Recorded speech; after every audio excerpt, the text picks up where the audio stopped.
আসসালামু আলাইকুম। আমি আব্দুল্লাহ আল মারুফ আবারও ফিরে এলাম নতুন কোনো সমাধান নিয়ে, নতুন কোনো প্রশ্ন নিয়ে। আর যে প্রশ্নটি করেছে সে আমার খুব কাছের একজন ছোট ভাই, আরএস জাওয়াদ। প্রিয় ভাইজান, সম্পর্কে যদি তার পারিবারিক অথবা আমার পারিবারিক বাধা আসে, তবে সে অথবা আমি কি করব? তো প্রশ্নটি অনেক গুরুত্বপূর্ণ, আবার কারো কাছে কিছুই না। তবে যে প্রশ্নটি করেছে তার কাছে অত্যন্ত গুরুত্বপূর্ণ। তো ছোট ভাই, আমি তোমার উদ্দেশ্যে বলতে চাই যে একটা সম্পর্ক অনেক কারণে নষ্ট হয়। কখনো পারিবারিক কারণে, কখনো নিজের কারণে, বা কখনো নিজের অজান্তে। তো পারিবারিক কারণে সম্পর্ক নষ্ট হলে কি করবে? এই কি করবে বিষয়টা করার আগেই যদি আমরা সমাধানটা করে দিই, তাহলে কি করবে প্রশ্নটা আজ তোমাকে করতে হতো না।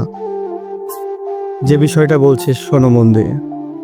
একটা সম্পর্ক যখন হয় তখন দুইজনের মধ্যেই হয়, সেটা কেউ জানে না, জানলেও খুব কাছের মানুষই জানতে পারে।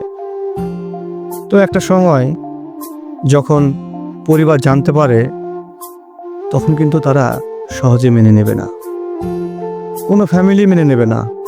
সেটা তোমার হোক, তোমার প্রিয় মানুষের হোক, বা আমার হোক, কারো মেনে নেবে না। কারণ পরিবার এমন একটা জিনিস, তাদের একটা চাওয়া পাওয়া আছে, তাদের একটা ইচ্ছা আছে, তাদের মনের একটা আকাঙ্ক্ষা আছে, তোমাকে নিয়ে একটা স্বপ্ন আছে, যে স্বপ্নগুলো তারা সহজেই নষ্ট করতে চায় না। আর সব থেকে বড় কথা হচ্ছে, তোমার পরিবার বা তোমার বাবা মা বা তোমার কাছের মানুষ, তোমার আত্মীয়, তোমার সবসময় ভালোই চাইবে, খারাপটা কখনোই চাইবে না। তুমি যেটা চিন্তা করো, তোমার থেকে তারা এক ধাপ ঊর্ধ্বে চিন্তা করে। তারা মনে করে যে তুমি যে ডিসিশনটা নিয়েছো তার থেকে ভালো ডিসিশন তারা দিতে পারে, বা তার থেকে ভালো কিছু তারা এনে দিতে পারে। এই বিষয়টা সবসময় মাথায় রাখবা। আর যে বিষয়টা হচ্ছে, পরিবার কেন মেনে নেবে না বা নেয় না, তোমার পরিবার বা তার পরিবার কেন মেনে নেবে? প্রথমত তোমার পরিবার নিয়ে বলি। তোমার বাবা মা গরিব হোক বা বড়লোক হোক, উচ্চবিত্ত হোক বা মধ্যবিত্ত হোক, প্রত্যেকটা পরিবারের কাছে নিজের আত্মসম্মান, আত্মমর্যাদা সব থেকে প্রথমে বা সব থেকে আগে থাকে। তো তারা কখনোই চাইবে না একটা ভালোবাসার সম্পর্কের কারণে তাদের আত্মমর্যাদা এবং আত্মসম্মান নষ্ট হয়ে যাক।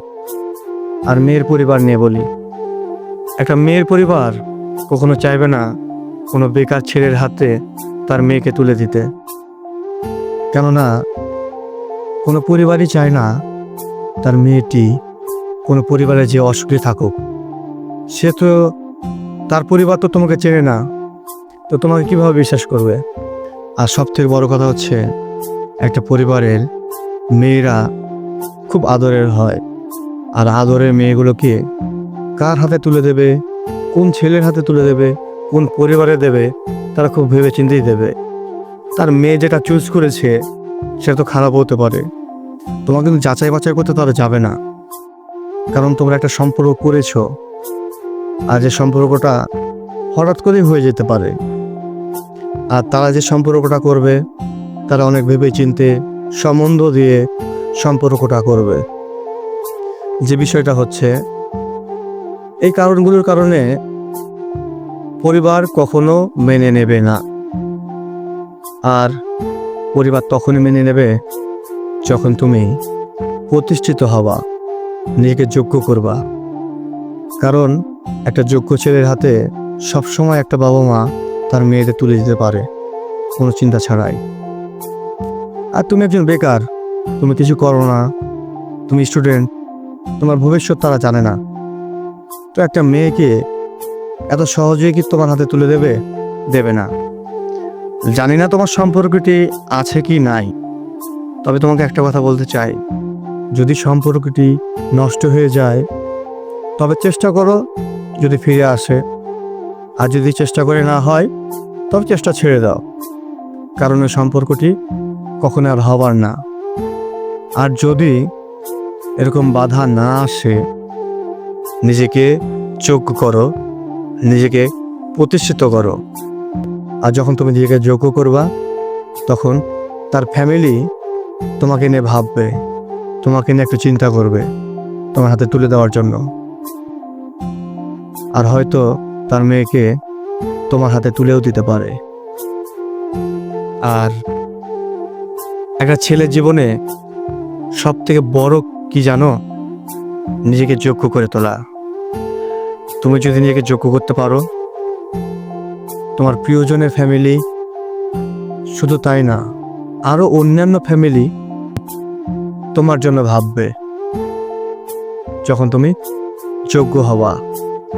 আর তুমি যোগ্যই না, তোমাকে কিভাবে ভাববে? তোমাকে নিয়ে কিভাবে চিন্তা করবে? তোমার সম্পর্কটি আছে কি আছে না জানি না, যদি থেকে থাকে, যেটা বললাম, নিজেকে যোগ্য করো। আর যদি না থাকে, সম্পর্কটি ফিরিয়ে নেওয়ার চেষ্টা করো। আর যদি না হয়, তবে ওটা নিয়ে ভেবো না, সামনের দিকে এগিয়ে যাও, নিজেকে যোগ্য করো। দেখবা বেটার কোনো অপশন তুমি পেয়ে গেছো। হ্যাঁ, তোমার একটু কষ্ট হবে, একটু না অনেকটাই হবে, আমি জানি, কিন্তু কষ্ট পেয়ে কোনো লাভ নাই ভাই। কারণ এই সমাজে ইমোশনের দাম নাই, যোগ্যতার দাম সব থেকে বেশি। তোমাকে সবসময় নিজের যোগ্যতাকে অর্জন করতে হবে। নিজের যোগ্যতাকে ফোকাস করো, নিজের কেরিয়ারকে ফোকাস করো, নিজের লাইফকে ফোকাস করো, অন্যকে না। আর যদি সম্পর্কটি নষ্ট হয়ে যায়, তবে পিছনে ফেলার স্বাধীনগুলো ভুলে যাও। নিজের কোনো ক্ষতি করো না, কখনো খারাপ চিন্তা মাথায় এনো না। নিজেকে নিয়ে ভাবো কি কারণে তোমার সম্পর্কটি নষ্ট হলো, সে জায়গা থেকে শিক্ষা নিয়ে নিজের জীবনের মোড় ঘোরাও, জীবনটাকে এগিয়ে নিয়ে যাও। দেখবা তুমি লাইফে বেটার কোনো অপশন পেয়ে গেছো।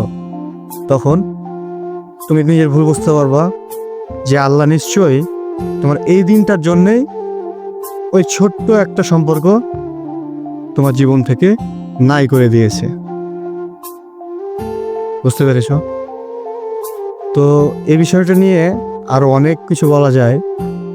সব থেকে যেটা বড় কথা, নিজেকে যোগ্য করো, নিজের স্থান তৈরি করো, তারপর একটা সম্পর্কে যাও। সম্পর্ক তো বলে কই আসবে না, সেটা আমি জানি। তারপরেও একটা সম্পর্ককে টিকিয়ে রাখার জন্য তোমার নিজেকে যোগ্য করতে হবে। আচ্ছা, একটা কথা বলো তো, তুমি মেয়েটাকে ভালোবাসো, তুমি মেয়েটাকে চাও, কিন্তু তুমি কিছু করো না। তোমার সাথে বিয়েও হলো, কিন্তু বিয়ের পর তুমি বেকার। তুমি কি খাওয়াবে, কি পড়াবে, তাকে নিয়ে কোথায় ঘুরতে যাবে? একটা মেয়ের জীবনে কিন্তু ভালোবাসায় সবটা না, একটা ছেলের জীবনে ভালোবাসায় সব কিছু না।